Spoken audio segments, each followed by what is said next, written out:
Assalamu alaikum students, welcome to class. Today we will start revision of chapter number 1, that is gaseous exchange, from topic gaseous exchange in plants, that is included in our smart syllabus. So let's start our topic. सबसे पहले हम देखते हैं plants के basic structures जो हैं. आपको पता है प्लांट्स में कॉम्प्लेक्स सिस्टम्स नहीं होते, प्लांट्स में कॉम्प्लेक्स ऑर्गन्स प्रेजेंट नहीं होते, ऑर्गन सिस्टम्स ऐसे नहीं होते as compare to animals. So plants they are relatively simple और उनमें सिंपल ऑर्गन्स और सिंपल सिस्टम्स प्रेजेंट होते हैं. सो प्लांट्स में सबसे पहले प्लांट जो है उनको सर्वाइवल के लिए दो इम्पॉर्टेंट प्रोसेसेस जो है वो हो रहे होते हैं प्लांट्स में, डे एंड नाइट में. फोटोसिंथेसिस एंड रेस्पायरेशन, आप इनसे फेमिलियर हैं. फोटोसिंथेसिस जो है वो फूड प्रिपरेशन के लिए इंपॉर्टेंट है और वो डे टाइम में फोटोसिंथेसिस का प्रोसेस हो रहा है, जिसकी फोटोसिंथेसिस के प्रोसेस में ऑक्सीजन प्रोड्यूस हो रही है और ऑक्सीजन को एक्सहेल कर देते हैं हम प्लांट्स आउटसाइड इन्वायरमेंट में, और फोटोसिंथेसिस के लिए कार्बन डाइऑक्साइड को आउटसाइड इन्वायरमेंट से इनटेक कर लेते हैं. सो फोटोसिंथेसिस में ये दो गैसेस एक्सचेंज हो रही होती हैं. और सेकंड इंपॉर्टेंट प्रोसेस जो प्लांट्स में हो रहा होता है, that is respiration. Respiration is the opposite of photosynthesis. Respiration में क्या होता है, रेस्पायरेशन में कार्बन डाइऑक्साइड की फॉर्मेशन हो रही है और एक्स्ट्रा कार्बन डाइऑक्साइड इन्वायरमेंट में रिलीज़ कर दी जाती है, जबकि ऑक्सीजन जो है वो यूटिलाइज हो रही होती है. So these are reverse processes और दोनों प्रोसेसेस में गैसेस बन रही हैं, गैसेस यूज़ हो रही हैं और एक्सचेंज ऑफ गैसेस जो है वो इन्वायरमेंट और प्लांट के इनर सेल्स के इन बिटवीन एक एक्सचेंज ऑफ गैसेस जो हो रहा होता है. अब ये एक्सचेंज ऑफ गैसेस है और इसके लिए कौन से स्ट्रक्चर्स रिस्पॉन्सिबल होते हैं वो हम देखते हैं. ये जो कार्बन डाइऑक्साइड और ऑक्सीजन जो है इनकी एक्सचेंज के लिए प्लांट्स में एक सिंपल स्ट्रक्चर्स होते हैं जिनको हम स्टोमेटा कहते हैं. स्टोमेटा प्लूरल है, अगर आप सिंगुलर यूज़ करेंगे तो स्टोमा का वर्ड यूज़ करेंगे. Now what are stomata. ये स्टोमेटा आप सोच लेंगे दीज आर ओपनिंग्स हैं, ये डोर्स हैं किसी भी स्ट्रक्चर के लिए. ये डोर्स हैं. जब किसी गैशियस एक्सचेंज रिक्वायर है प्लांट को, तब स्टोमेटा ओपन होंगे और गैसेस जो हैं एक्सचेंज होंगी, और जब गैशियस एक्सचेंज जो है उसकी ज़रूरत नहीं है तब स्टोमेटा क्लोज हो जाते हैं. So these are just like doors जो कि एक्सचेंज ऑफ गैसेस के लिए इम्पॉर्टेंट है. अब स्टोमेटा प्रेजेंट कहाँ होते हैं, अगर इनकी हम लोकेशन की बात करें तो ये ज़्यादातर ये कहाँ प्रेजेंट होते हैं, ये लीव्स पे प्रेजेंट होते हैं. और लीव्स में कौन से सेल्स पे प्रेजेंट होते हैं, लीव्स एंड यंग स्टेम्स पे होते हैं. यंग स्टेम्स आपने माइंड में रखना है, यंग स्टेम्स के ऊपर होते हैं. ये वुडी स्टेम्स के ऊपर स्टोमेटा नहीं होते. वुडी स्टेम्स के ऊपर डिफरेंट स्ट्रक्चर्स प्रेजेंट होते हैं, वो भी हम देखेंगे. लीव्स में ये मोस्टली लीव्स की लोअर सरफेस पे प्रेजेंट होते हैं, लेकिन कुछ प्लांट स्पीशीज़ ऐसी होती हैं कि जिसमें स्टोमेटा लीव्स की अपर सरफेस पे भी प्रेजेंट होते हैं. ये डिपेंड करेगा कि प्लांट का इन्वायरमेंट कैसा है, प्लांट एक्वेटिक इन्वायरमेंट में है, टेरेस्ट्रियल इन्वायरमेंट में है, और उस प्लांट स्पीशी की वाटर रिक्वायरमेंट्स क्या है.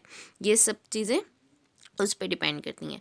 अब लीव्स के स्ट्रक्चर में, लीव्स में उन्होंने कहा है कि mesophyll cells are those cells जिनके साथ स्टोमेटा जो है वो प्रेजेंट होते हैं, वहाँ प्रेजेंट होते हैं. और मीजोफिल सेल से आपके माइंड में जो है मीजोफिल सेल और फोटोसिंथेसिस का क्लोज रिलेशन है, क्योंकि mesophyll cells are the place where photosynthesis अगर. मीजोफिल सेल्स के अंदर क्लोरोप्लास्ट और क्लोरोफिल प्रेजेंट होता है, वहाँ पे फोटोसिंथेसिस का प्रोसेस हो रहा है. सो मीजोफिल सेल्स के अंदर ही वहीं पे स्टोमेटा प्रेजेंट है, ताकि एक्सचेंज ऑफ गैसेस जो है वो ईजिली पॉसिबल हो सके. और वो कह रहे हैं कि स्टेम्स में भी एयर स्पेसेस होती हैं, वहाँ पे स्टोमेटा जो है वो प्रेजेंट होते हैं. अब हम देखते हैं स्ट्रक्चर ऑफ लीव का. अगर हम स्ट्रक्चर देखें, लीव्स में आपने देखा होगा, ऑब्जर्व किया होगा, जनरल ऑब्जर्वेशन होती है कि लीव्स की जो सरफेस जो है वो शाइनी होती है. तो वो जो शाइनी सरफेस होती है उसको हम कहते हैं क्यूटिकल. ये क्यूटिकल की ये वैक्स की लेयर होती है बेसिकली, जो कि वाटर रेजिस्टेंट होती है और ये वाटर लॉस से प्रिवेंट करती है. ये प्रोटेक्टिव लेयर होती है प्लांट्स की. क्यूटिकल के नीचे एक और सेल्स की लेयर होती है, एपिडर्मिस प्रेजेंट होती है. डर्मा का वर्ड हम हमेशा स्किन के लिए या प्रोटेक्टिव कवरिंग के लिए यूज़ करते हैं. एपिडर्मिस के नीचे ये जो आपको ग्रीन कलर के सेल्स नज़र आ रहे हैं, दीज आर मीजोफिल सेल्स. इन सेल्स के अंदर क्या हो रहा है, फोटोसिंथेसिस का पूरा प्रोसेस हो रहा है, ठीक है ना. और फोटोसिंथेसिस में क्या हो रहा है, फोटोसिंथेसिस में ऑक्सीजन बन रही है और कार्बन डाइऑक्साइड यूज़ हो रही है. अब यहाँ पे आप देखें, मीजोफिल सेल्स के नीचे यहाँ पे ओपनिंग्स हैं, थोड़ी थोड़ी डिस्टेंस पे स्मॉल ओपनिंग्स हैं, दीज आर कॉल्ड स्टोमेटा। अब यहाँ पे इन सेल्स में ऑक्सीजन बन रही है और कार्बन डाइऑक्साइड यूटिलाइज हो रही है, तो इन स्टोमेटा के थ्रू एक्स्ट्रा ऑक्सीजन बाहर चली जाती है और कार्बन डाइऑक्साइड इन्वायरमेंट से मीजोफिल सेल्स तक चली जाएगी। So stomata they are playing their role in mesophyll cells. यहाँ पे रिकॉलिंग में देखें, organisms need energy in the form of ATP for their activities. यहाँ पे अब एनर्जी का जिक्र क्यों हो रहा है, ठीक है। एनर्जी का रेफरेंस यहाँ पे इसलिए दिया गया है कि यहाँ पे रेस्पायरेशन की बात की जा रही है। अब रेस्पायरेशन अगर आप रिकॉल करें, respiration is the energy producing process in which oxygen and glucose they combine, glucose break down into carbon dioxide and energy is produce. अब वहाँ पे देखें, वहाँ पे भी ऑक्सीजन और कार्बन डाइऑक्साइड इन्वॉल्व हैं, दैट इज़ वाई रेस्पायरेशन, उसमें भी जो है एक्सचेंज ऑफ गैसेस इन्वॉल्व होंगी और उनमें भी स्टोमेटा का रोल होगा। यंग स्टेम्स और लीव्स में देखें कि सम गैसेस एक्सचेंज वो कह रहे हैं कि ये क्यूटिकल के थ्रू भी होता है, which is present over the epidermis cuticle. और यहाँ पे सम का वर्ड लिखा है कि बहुत कम जो है गैसेस एक्सचेंज क्यूटिकल के थ्रू हो रहा है, लेकिन मेन जो है रिस्पॉन्सिबल स्ट्रक्चर गैसेस एक्सचेंज के लिए वो स्टोमेटा ही होते हैं। फोटोसिंथेसिस और रेस्पायरेशन का इन्होंने साइड बाय साइड थोड़ा सा कंपैरिजन दिया हुआ है यहाँ पे, और डे और नाइट टाइम में उससे कंपेयर किया हुआ है। आपको पता है रेस्पायरेशन तो हर लिविंग ऑर्गेनिज्म में हो रही है, और रेस्पायरेशन डे टाइम और नाइट टाइम में हर वक्त हो रही है, और हर लिविंग सेल के अंदर रेस्पायरेशन का प्रोसेस हो रहा है। तो हर वक्त कार्बन डाइऑक्साइड बन रही होती है, कार्बन डाइऑक्साइड की एक्सेस होती है और उसको बॉडी से और सेल्स से बाहर निकालना होता है। फोटोसिंथेसिस जबकि ऐसा प्रोसेस है कि ये प्लांट्स के साथ स्पेसिफिक है और ये सिर्फ डे लाइट में होगा। अब यहाँ पे इसी बात को उन्होंने रिलेट किया हुआ है। वो कह रहे हैं कि लीफ सेल्स जो हैं उनमें भी टू सिचुएशंस होती हैं, सेम डे टाइम में वहाँ पे मेसोफिल सेल्स में फोटोसिंथेसिस हो रही है और साइड बाय साइड रेस्पायरेशन हो रही है। रेस्पायरेशन के लिए डे एंड नाइट की कंडीशन नहीं होती, और ऑक्सीजन प्रोड्यूस हो रही है फोटोसिंथेसिस में, वही सेम ऑक्सीजन जो है वो सेलुलर रेस्पायरेशन में यूटिलाइज हो जाएगी। जबकि कार्बन डाइऑक्साइड जो है वो सेलुलर रेस्पायरेशन में प्रोड्यूस हुई है और वो सेम कार्बन डाइऑक्साइड जो है वो फोटोसिंथेसिस में यूटिलाइज हो जाती है। सो डे टाइम में तो जो एक फोटोसिंथेसिस के जो प्रोडक्ट्स हैं और फोटोसिंथेसिस के जो रिएक्टेंट्स और प्रोडक्ट्स हैं वो आपस में बैलेंस कर रहे हैं रेस्पायरेशन से। फोटोसिंथेसिस का प्रोडक्ट है ऑक्सीजन, और वो product as a reactant use हो रहा है रेस्पायरेशन में, और रेस्पायरेशन का प्रोडक्ट है कार्बन डाइऑक्साइड, वो यूज़ हो रहा है फोटोसिंथेसिस में एज ए रिएक्टेंट। सो ये दोनों एक दूसरे को कंपनसेट कर रहे हैं। जबकि नाइट में क्या होता है, अब नाइट टाइम में ये चेंज आया कि फोटोसिंथेसिस रुक गई, अब ऑक्सीजन की प्रोडक्शन स्टॉप हो गई है। अब नाइट में क्या हो रहा है, सिर्फ और सिर्फ रेस्पायरेशन हो रही है, और रेस्पायरेशन के लिए ऑक्सीजन जो रिक्वायर है वो कहाँ से आएगी, वो इन्वायरमेंट से आएगी। अब और कार्बन डाइऑक्साइड एक्स्ट्रा बन रही है और वो भी इन्वायरमेंट में वापस आएगी। इसलिए आपने एक बात सुनी होगी कि रात के वक्त जो है दरख्तों के नीचे सोना नहीं चाहिए। हमारे माइंड में एक डिफरेंट इमेज है इस बात से, लेकिन अब आपको ये बात क्लियर होगी कि रात के वक्त दरख्तों के नीचे जो प्लांट्स हैं वो ऑक्सीजन प्रोड्यूस नहीं कर रहे होते, वो ऑक्सीजन यूज़ कर रहे होते हैं और कार्बन डाइऑक्साइड प्रोड्यूस कर रहे होते हैं। सो नाइट टाइम में ट्रीज़ के नीचे, इस तरह शेडी एरियाज़ के नीचे जो है वो ऑक्सीजन की डेफिशिएंसी हो सकती है। वुडी स्टेम में क्या होता है, जो लार्ज ट्रीज़ होते हैं उनमें क्या होता है, उनमें भी एक्सचेंज ऑफ गैसेस होती हैं।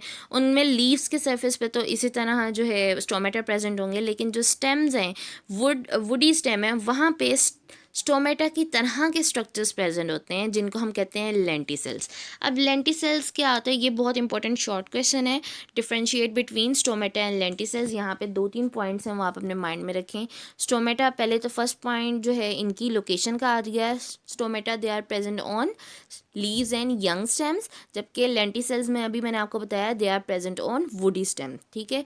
सेकेंड, इनके स्ट्रक्चर का डिफरेंस आ जाएगा।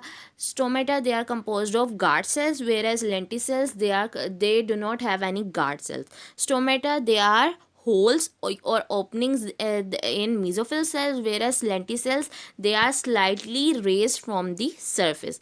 ये उभरे हुए होते हैं सरफेस पे। तो ये 2-3 पॉइंट्स हैं, ये शॉर्ट क्वेश्चन इंपॉर्टेंट है और ये आप खुद से लिख सकते हैं।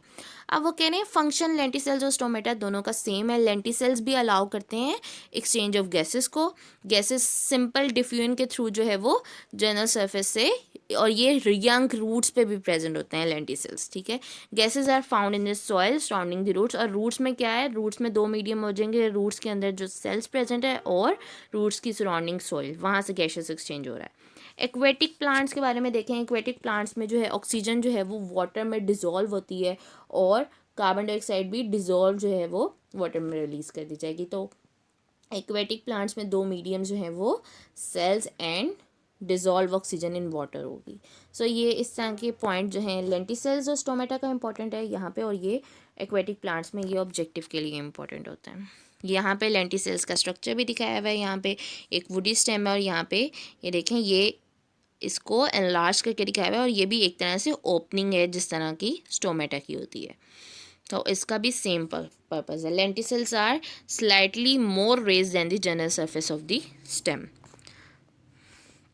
Okay, this is all about today's lecture. अगर आपको कोई भी कन्फ्यूजन है तो आप ग्रुप में पूछ सकते हैं। Thank you.